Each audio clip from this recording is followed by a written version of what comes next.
শুভ দুপুর সকলকে। আজ শনিবার, তো চলো আজকে শনিবারের দুপুরের মেনুটা তোমাদের সাথে শেয়ার করি। প্রথমেই রয়েছে গরম গরম ভাত। তো তোমরা তো জানোই আজকে আমি কাঠে রান্না করেছি। তো এই দেখো কাঠে রান্না করে হাঁড়িতে পুরো কালি হয়ে গেছে।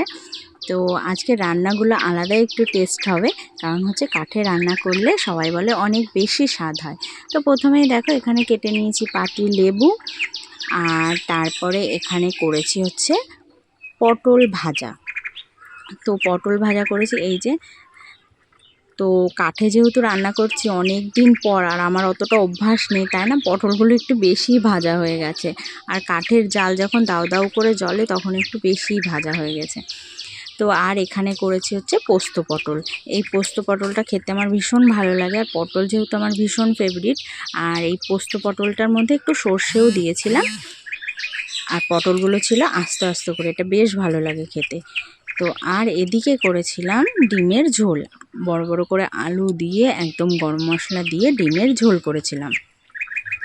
তো একদম লাল লাল ঝাল ঝাল করে ডিমের ঝোল করেছিলাম। আর ডিমের ঝোলটাও খেতে বেশ টেস্টি হয়েছিল, যেহেতু আজকে সব কিছুই আমি কাঠে রান্না করেছি। তো এই হচ্ছে ডিমের ঝোলের লুকটা। কেমন লাগছে অবশ্যই জানিও। এই ছিল আজকে দুপুরের আমার রান্না বান্না। কেমন লাগলো? টাটা।